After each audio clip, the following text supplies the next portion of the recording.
my crafty friend, it's me, Justine, and I'm going to make a card today using the dies from Susan Tierney-Cockburn to make realistic flowers, and I just have to give you a little look at how pretty that is up close right away because I am just loving how cool the frills are for making this flower just gorgeous. Look at how cool that is.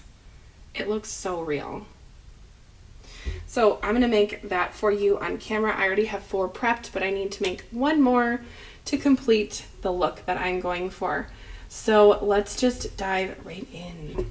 So Susan came out with another collection from Spellbinders. Again, it's beautiful. All of her flower dies are so stunning and they make realistic looking flowers like this. So I will pop pictures on the screen of all of the products that have come out in this line. It's a big one, but one that I thought was really fun and unique was this little lattice, and it's kind of like bamboo kind of looking. It's called Mock Orange is the flower, and then I'm going to use the embossing folder because, and that's this one, and I pulled out some other stuff from my stash, and I'm going to show you a card at the end using this, and I'm super excited to show you. So that's coming up. I really do like her embossing folder, the one that has the Arbor arch on it. It has a die that goes with it. It's so cool. So I will just put those on the screen for you, but I am going to go ahead and get started with the actual flower. So for the flower, it is a very simple die. It says 3 to 4 of these, and I used 2. I know I'm not listening very good, but I think that these look realistic, but maybe 3 to 4 of them to get like a full look. I don't know. And then I used 1 of these, and then I'm going to make the branch with these 2 pieces in a minute or 2. But I have Susan's Susan's garden kit, which comes with a tool-in-one that has extra special pieces for making the flowers, and it has this foam pad and some other really good things. But I'm going to go ahead and start with my white flowers, and this is so easy. I have the big ball on. I'm going to start in the middle, and I'm going to make little circles going up just to round out the petal, and it will start to form kind of a 3D flower petal look. Again, I'm just going to go in a circle, going around like that. And then just a little press in the center so it's kind of popped up. So that's where it started, and that's where it ends up. Pretty neat if you do ask me. And then I'm going to do it on the other side, trying to get my hand out of the way. There we go. Just going around in a circle, and the other side. Okay, so I have my 2 pieces there. And then let's glue those together so that can start setting. So for liquid glue, of course, I'm using my Barely Art liquid glue, and I'm going to just set my piece in here. I don't have the flower, I don't know what that's called. It's like the flower mold. I should pick it up. It's under $10. I just haven't yet.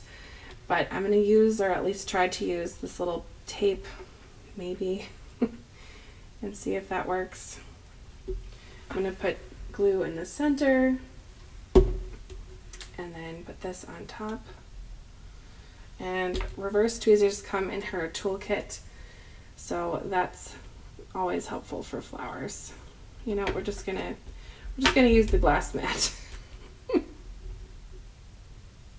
Okay, and then I'll just press down so that can kind of sit for a second, and then that is the actual flower. And then for the center, this is what I did. I added glue to the inside, and I'm going to wrap it going backwards. So I'm going to put the good side, this is the good side, that's the back, in the center, because when it fans out, I want the good side to be showing.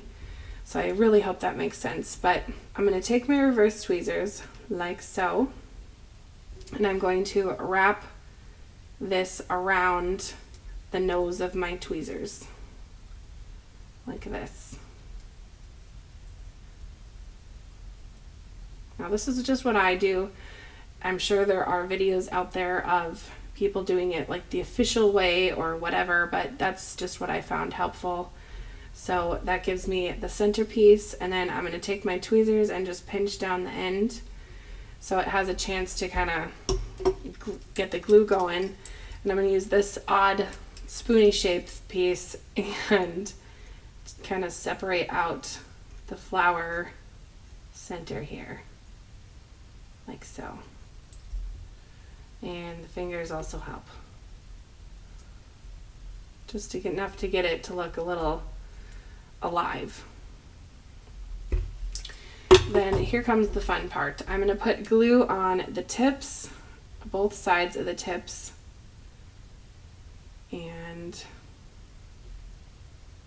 then I'm going to dunk it in my Prill jar, and this is going to look so real. So I just have this one, which is called You Had Me at Yellow, and they're the mini Prills. Let's open it up. First time I used this, I was just amazed. I've definitely watched other videos where people use these, but I never tried it myself until I used this flower dye, and it's so cool. Look at that. That looks real. It's just crazy. All right, I'm going to let that sit off to the side for a second and continue on. Now that I'm just going to literally just let that sit. So there's that. Let's do my embossing folder next. I'm going to use this one, which is the E3D 078, which is the Because one, which reminds me of Southern accents. Because. Anyway, I'm going to use my mister, my mighty mister from Spellbinders, to mist this up. I always spray the actual folder and not the paper. That's just my style. I use one full spray of the mister for that. Then I want my card to be a landscape card, so I'm going to put my paper in this direction, and we'll get some bees on my background. Just like that. So I'll run it through my platinum here.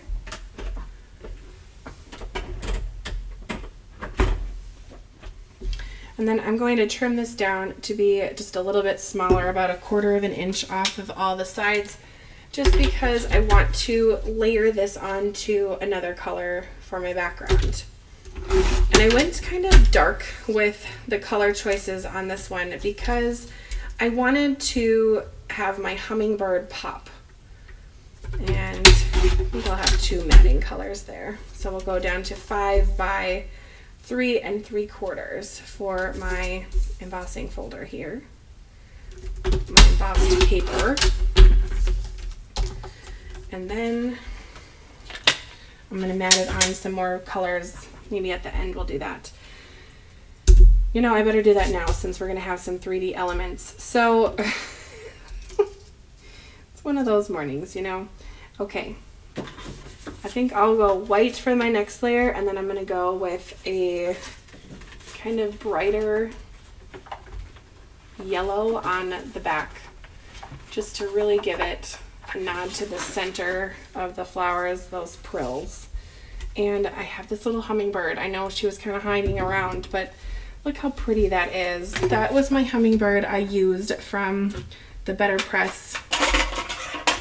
So if you want to watch me watercolor this little lady, you can check out the Better Press of the month for February here, and you can see me watercolor that. It was a lot of fun to watercolor, and I really just enjoy the process of using watercolors, and maybe I will try that on some of Susan's flowers one day. I think that would be kind of fun to try. Susan always is coming out with new flowers, and it's just really neat to be able to make 3D flowers. And that is definitely her thing. Okay, that's all set. It's a kind of a vibrant and cheerful card that we've got going here. The lattice is going to go right about there. I think I'm going to have it offset off of the blue a little just for some fun. Let's work on the other piece, which is this branch. And I wanted the actual branch to be kind of muted, so I thought that I would go brown, but I think that is too muted and it looks kind of dead. So we're gonna go with this green, and I'm going to pull out a Copic marker. Let's use this one, G85, to add a little color to my leaves. I'm just gonna follow where the veins would be for the leaf anyway, and then we're gonna make them look 3D with Susan's toolkit. And this is definitely not a perfect coloring or shading, and that's okay with me. It's just enough for it to look not just plain green.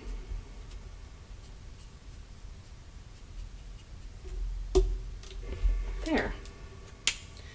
And I do need to add this Copic marker C0 to my flower, so I might as well do that since I'm waiting. And I just added that to the centers of this. It's a cool gray. It's nothing really that dramatic. It just adds a little shadow to the flowers, and I think that that made sense to my brain when I was doing that. Okay, so for the leaves, there's a certain way that it's done, but this is what I do. I grab the spoon part, I go down the leaf, and then I just kind of etch the rest of it like that, and it starts to kind of curve and look like a flower leaf ever so slightly. And just kind of make some lines there. For some of the bigger pieces, I am going to use this ball. Yeah. And then the mock orange, I did look up pictures of what it looks like online in real life, and it definitely has some clumps. Like the flowers aren't individual, they're kind of clumped together in real life. So I wanted to kind of mirror that on my card. So I think next what I will do is plan out where everything's going to go. I did pull out a Better Press sentiment for this card, and I thought that that would be kind of nice to put right about here, I think. So I'm going to tilt my orange, my mock orange plant to go there. You are everything wonderful. I'm getting Mother's Day from this. I think this is Mother's Day. So, okay, and my little hummingbird's going to go there, fluttering along. We're just going to pretend that hummingbirds like this flower. If they don't tell me. But we're just going to pretend. Okay. So there's going to be 3, I think, here, and probably 2 here. 1, 2. Ooh, this is definitely a 3D project. Okay. So now I have everything kind of placed where I am thinking. I will put down my lattice next. There we go. And then the mock orange stem, we'll get the glue. And then maybe just at the base of the leaves, but not too much on the leaves because they are a 3D element to the project. Then let's get the flowers on. That is certainly dry by now, and I think I'm just going to put the center in when I put the flower on. So let's get the flowers going. I'm just going to put a pretty generous blob of glue on the bottom of where the flower is attaching. And then for these ones, I'm going to put the glue on the flower just so it sticks. And then I'm going to grab my tweezers and push down on that center area in there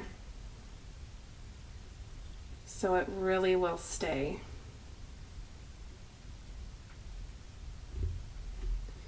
And then this one I'm going to put kind of nested. I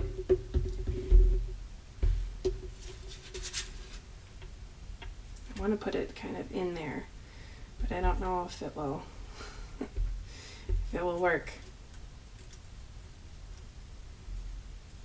Pushing down those centers. Oh man, look away.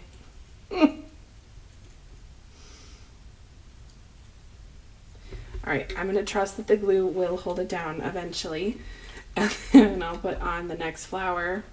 If you're watching this and going, okay, wow, that's pretty, but how in the world do you mail that?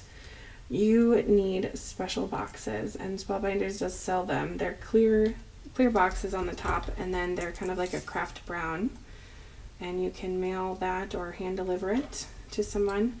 I think that this kind of a card is more of an art piece than just a common greeting card. So I would hand deliver this one personally, but that's just me. And you could use those little boxes if you wanted.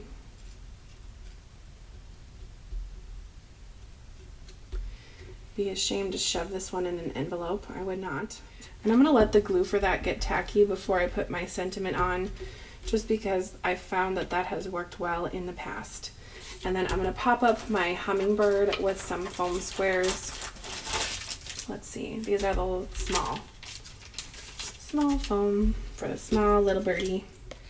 I've taken the release tape off of that, but I think my glue is all set and ready for this. So I'm going to sneak it in and just ever so slightly remove the tweezers. It worked. Wonderful. And now my little better press hummingbird will go right about here. Just fluttering in, you know. And then we have the sentiment. I think that I will also pop up the sentiment just because there's already a ton of dimension to this card, and I might as well just keep it going with some more. Plus the background of this is kind of bumpy, so sometimes I find with bumpy backgrounds adding foam squares kind of stabilizes it a little bit. Not a lot, but a little bit. And the Spellbinders foam squares are so easy to remove compared to the Dollar Tree ones, I'm just gonna say, but they're a little more spendy. But if that matters to you, it might be worth it. Alrighty, last but not least, this. Oh, should I add embellishments? Why not, right? Let's just go crazy and add embellishments as well. I'm worried that my flower center is going to fall here if I flip my card too vertically. And it did kind of fall, so I'm going to just, there we go. Perfect. Okay, now for embellishments, I'm going to add just some quick little gems to finish off my project. There we go. I just added 3 little crystals just as a little sparkle. Okay, as promised, here is the second card I used the embossing folder for. You can see I added little bumblebees. These are from the stamp set from January 2024. And then I used the stamp set again to make this kind of fuzzy background on this circle. So you can see that there. On camera, this is really reading a bizarre color, but it is a blue. I will have pretty pictures to show for you when this is on film. But I do just love the bumblebees, and the way that this looks with gold mirror cardstock is just so pretty. So here is my look at Susan's new collection from February here, and there's more dies, so I'm gonna have to play with this some more because they're just so pretty. But this is the mock orange and the because I don't know why I say it so weird, the because embossing folder. Anyway, let me know if you've liked this or learned anything in the comments, and go ahead and subscribe to my channel for more videos like this in your future. We'll see you next time. Bye, crafty friend.